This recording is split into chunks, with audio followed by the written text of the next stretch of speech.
Hello, Miss Andrews. Hello, Mr. Gates. And how are you this morning? Doing fine. How about you? Doing good. I have in my hands some scenes for you. Scenes, as in plural? Yes, scenes. I heard this sermon last night that really touched my heart. This pastor told a moving story. So I took the idea and tried to write some scenes around it. Cool. What is it? Well, instead of me telling you, just sit and read when you get a chance. I numbered the scenes from 1 to 7. 7 scenes? It's 7 scenes. 8 minus 1. Hey, Rudy. Hey, Gates, you've got an idea for the show? I think so. You know, that was something the way that preacher told that story last night. Well, what's it about? Well, it's about this girl's life that... Well, it'd be easier if you read the script rather than me try to tell you. Well, here, Rudy, you can just read this one. I've got to finish up something first. Okay, I'll get to it. Hey, everybody. Hey. How's it going, Kelly? Good. Whose is this? Well, it's mine, but it's for Lisa. But my name's on it, too. That's because you and Lisa do the first scene together. Kelly and Lisa enter the lunchroom as 17-year-olds. We get to play teenagers. Yeah, that is unless you don't remember how to act like a teenager. Did you just hear anything he just said? No, not a word. Me either. You also get to play 30-year-olds. 2 characters? No, same character, different ages. Just read.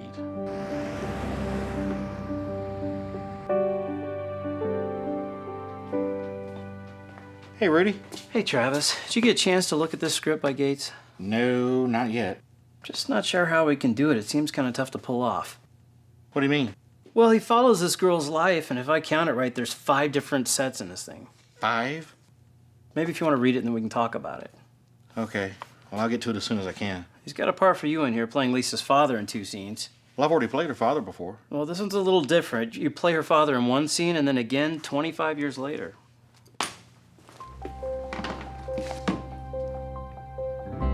25 years later. You don't say.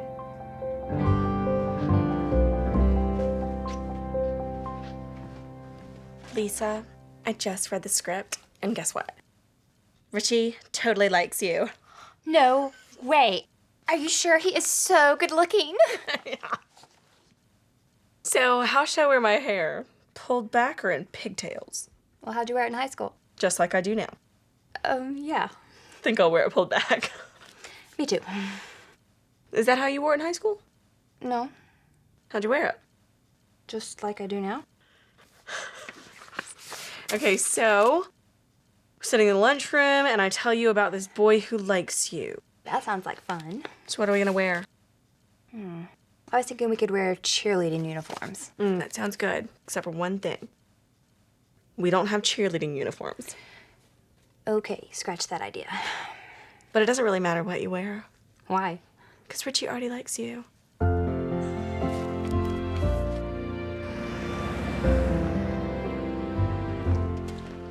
Okay, guys, what you come up with? I think we got something. Good, because look, Gates, if you want me to age 25 years, I need some time to do that. Yeah, and we don't have 25 years. We might have 25 minutes. Yeah, plus Lisa's gonna need some time to do her costume change and whatever makeup she needs. I believe she's just gonna go with wardrobe and the way she did her hair. And I talked with Rudy, and he thought that the best way to do this was to spread the scenes throughout the show. You know, start the show off with scene 1, then do another skit, then come back and do scene 2, and then do something else, and then come back again, and so forth and so on, until we end the show with the last scene. So you mean still tell the entire story, just not one scene right after another? You got it. Well, Rudy's right. That's probably the only way to do this.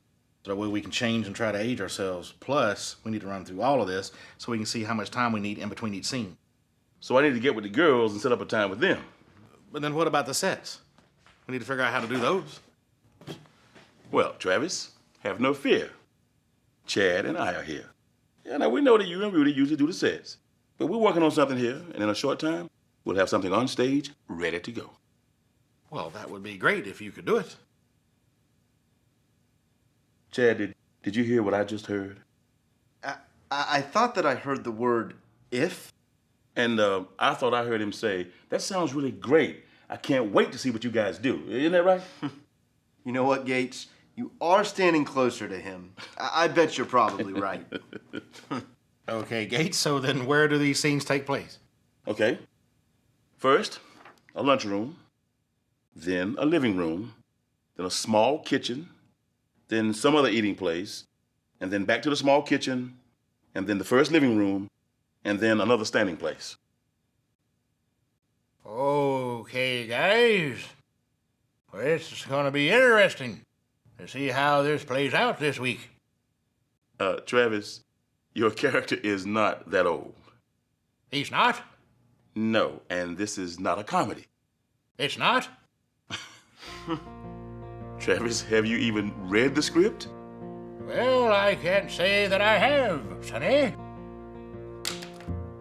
Okay, this is a drama. Your character is 50 years old in one scene, 75 years old in another scene. Plus, he's sophisticated and a fine, godly gentleman. Well, then, if that's the case, I shall play him as an older, godly gentleman.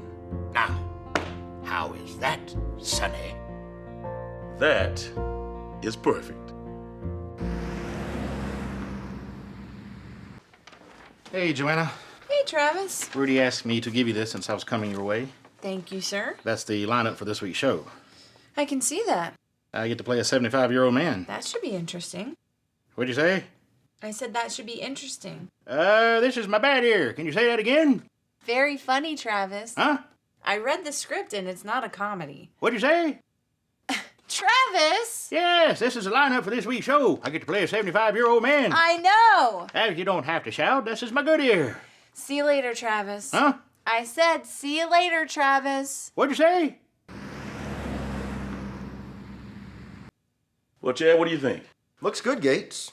So let's see, we've got the lunchroom table for the 17-year-olds, the living room for Travis and Lisa. Which we'll use twice. Right. The small kitchen area for Lisa and I, and then another dining place. Right, for Lisa and Kelly when they get older. Okay, and then we do the living room again, the small kitchen again, and the final scene with Lisa and I standing. Correct. And then all the scenes we do between these, we'll do them down front, closer to the audience. Got it. You know, I just thought about something. What's that? This is one of the rare shows where we don't do a scene with the Jamaican cab driver. You know, you're right. He's always been in every show I've ever seen. He's been in almost every show we've done. I'm going to miss my Jamaican friend this weekend and all. Well, Gates, we all need a vacation every once in a while.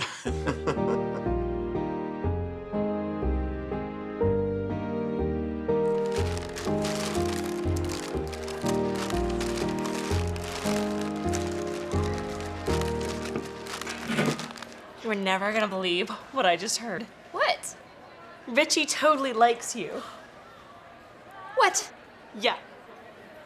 Who'd you hear that from? A reliable source. Like who? Like Tommy, his best friend. How'd you hear it? Okay, so I was in a library and I overheard some of his friends talking. Are you sure? Yeah. Oh, you're so good looking. Are you sure? Yes, he's totally gonna ask you out. When? I don't know, maybe today. What should I say? Seriously? I'm just kidding. I'm in love already.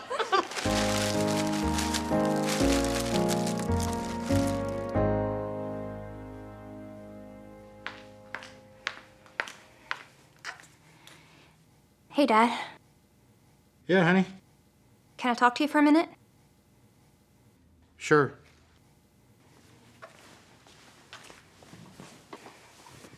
Richie asked me to marry him last night. What? Richie asked me to marry him last night. Since when do boys ask girls to marry them without talking to their fathers first? Dad, that's what they did in the old days. Besides, you knew Richie and I were serious. We've been dating for over 3 years now. Yeah, and that's 3 years too long if you ask me. Dad, I love him. He's the love of my life. I want to marry him. Did you say yes?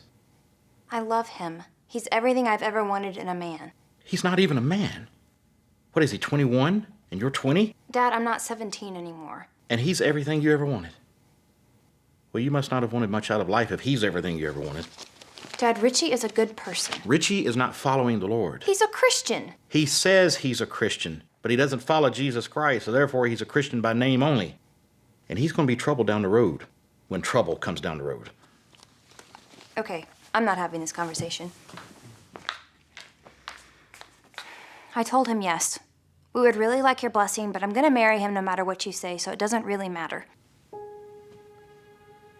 Now, honey, I want you to listen to me.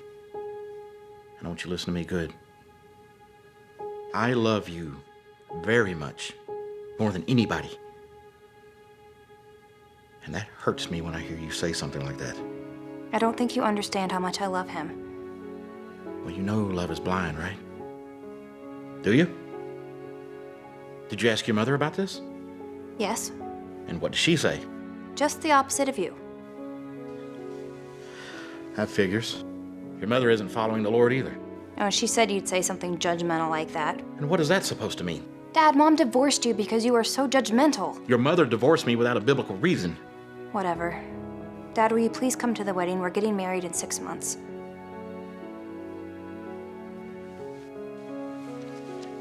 You're making a mistake. Dad, please say you'll come to the wedding. Will you please come to the wedding?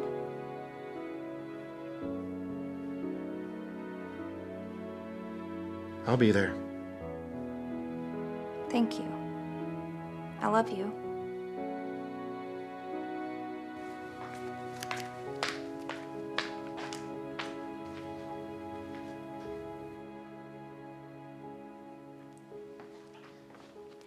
Hey, honey, how was your day? Kind of rough, actually. Well, I've got some good news to tell you. Please, sit down. I've got some news for you, too. Well, my news is pretty exciting. Who wants to go first? You go. Richie, I'm gonna have a baby. Richie, aren't you happy? We're gonna have a baby. Yeah, that's great. Oh, Richie, I am so excited about this. I couldn't wait to tell you. I've already started making plans for the nursery.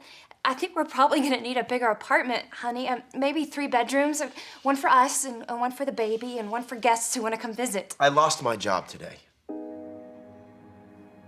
You what? I lost my job. What happened? Well, the boss wanted us to work through lunch because he overscheduled the runs, and they don't pay us for overtime as it is, and I was hungry, so I said something to him about it. We got into it, and he fired me. It wasn't my fault. Richie, you've got to stop arguing with your boss. I just said it wasn't my fault. Weren't you listening? They wanted us to work overtime, which they don't pay us for. I'm tired of them treating us that way, so I said something. Did anybody else lose their job over this? Did anybody else lose their job? Leave me alone.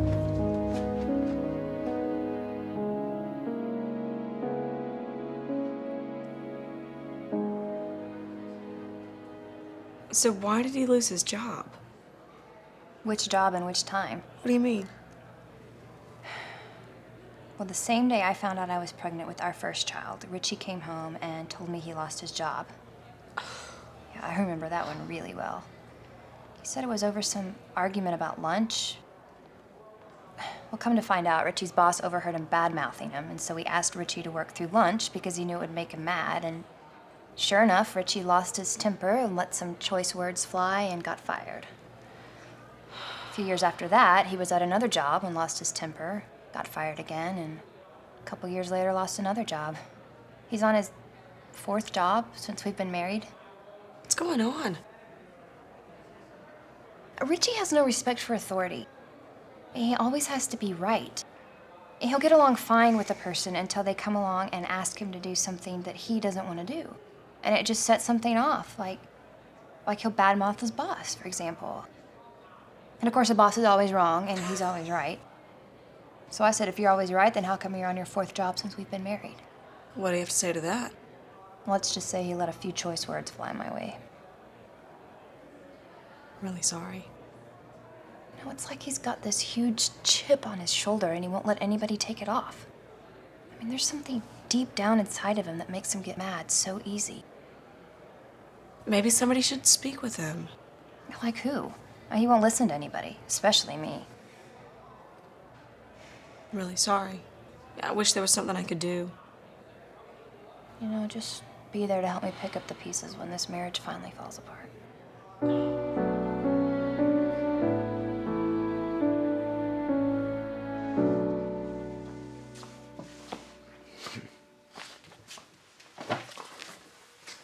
Where have you been?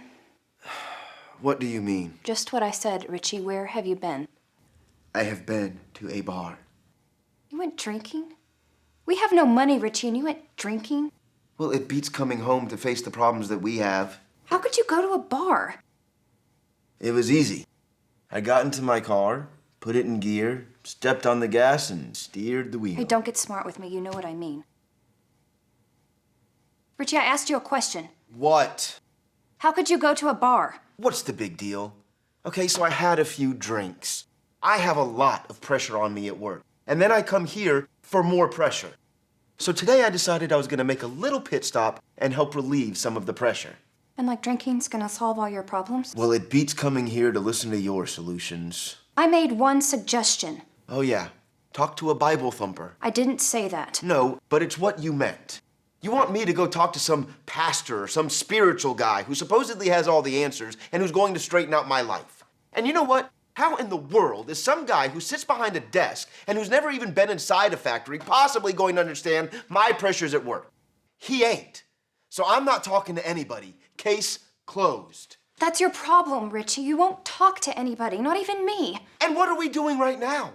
Aren't we talking? No, this is not talking. This is arguing. I'm not arguing. I'm talking. And if you don't like it, you can leave. You know what, Richie? I'm done. I'm done trying. I know that when we got married, we said for better or for worse, for richer or for poor, but this has been nothing but worse, and certainly poor. And it's your fault, Richie. That's good. Blame it all on me. Hey, I have done nothing but love you and be the best wife that I can possibly be, but you're not holding up your end of the bargain. And believe me, it's been no bargain, Richie. Go ahead. Keep blaming me. But it is your fault. And I'm done trying. You can't keep a job, you can't control your temper, you are not a good father to your children, and you're a horrible husband to me. Shut up! Do you know what? I'm the one who's had enough. I'm leaving.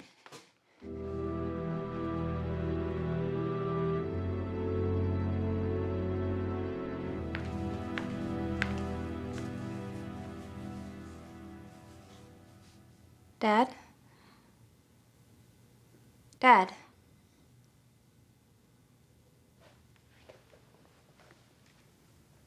My daughter?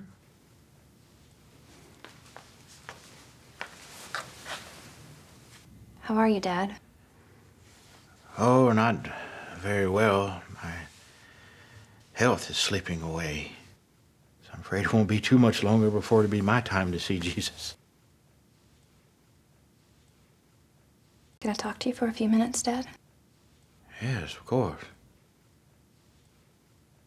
Dad, I need you to listen to me. I've got something to tell you, and I need you to just listen and not interrupt, okay? Okay. The last 25 years have been really, really hard. I tried so hard to make my marriage work. Tried so hard, and I couldn't. When Richie and I divorced 5 years ago, I was so ashamed because I know that long ago you told me I shouldn't marry him. You said he wasn't following the Lord. And you were right. I just didn't think it was a big deal then. But I do now. Dad, please, I'm so sorry that I ignored you all these years. No one on earth cared for me more than you did, and yet I, in my stupid pride and blinding sin, couldn't see it. My life has been really, really hard. Please help me, Dad.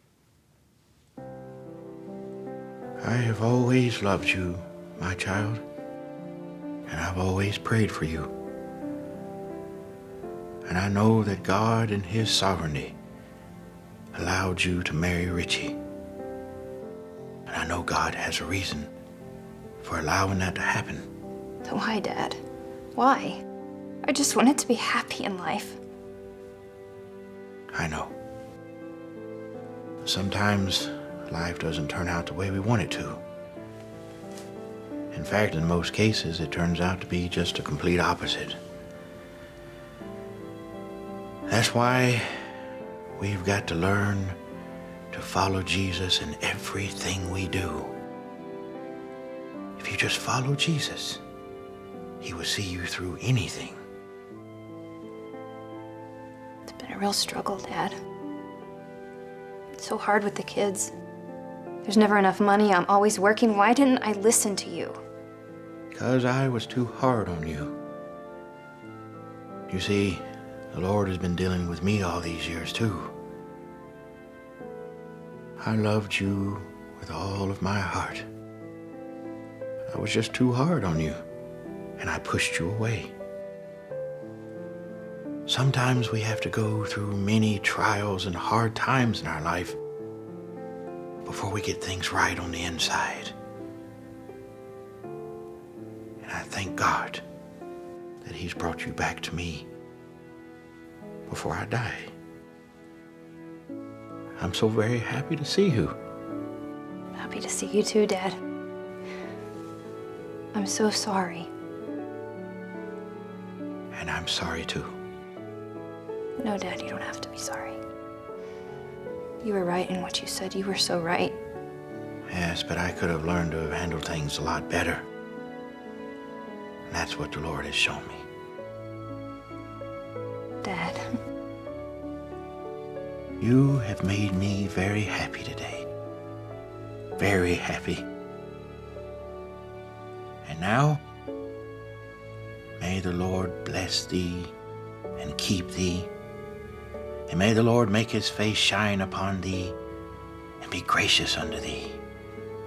And may the Lord lift his countenance upon thee and give thee peace. Thank you, Dad. Thank you.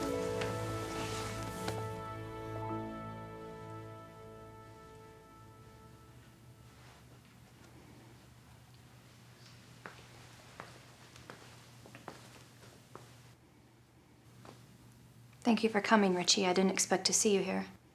I'm really sorry that you lost your father. He was a very godly man, and he always put the Lord first. I know that he went to heaven. Can we talk for a minute? I don't think we have anything to talk about. Well, then please, just listen. I know that I divorced you for no reason, and I left you to raise the kids. I know that I haven't been responsible and that I have a bad temper and that I treated you really badly. But these last 5 years have been really, really tough. For who? For you or for me? Look, I don't blame you for hating me. But the long story short is, I know that I wasn't a true Christian when I married you. It just wasn't that important to me. And I always resented your father and his opinion of me. But I know now that he was right. I was always just too proud to admit it. But I'm trying to make things right with God now, and he's going to be my priority. And I really want you to know that I always thought that you were a good wife, and you're a great mother. And I'm so sorry for all of the hard times that we had. They weren't your fault. They were mine. Anyway, I'm really sorry that you've had such a tough life. Was it your fault, Richie? I just didn't listen when I should have 30 years ago. I just didn't listen.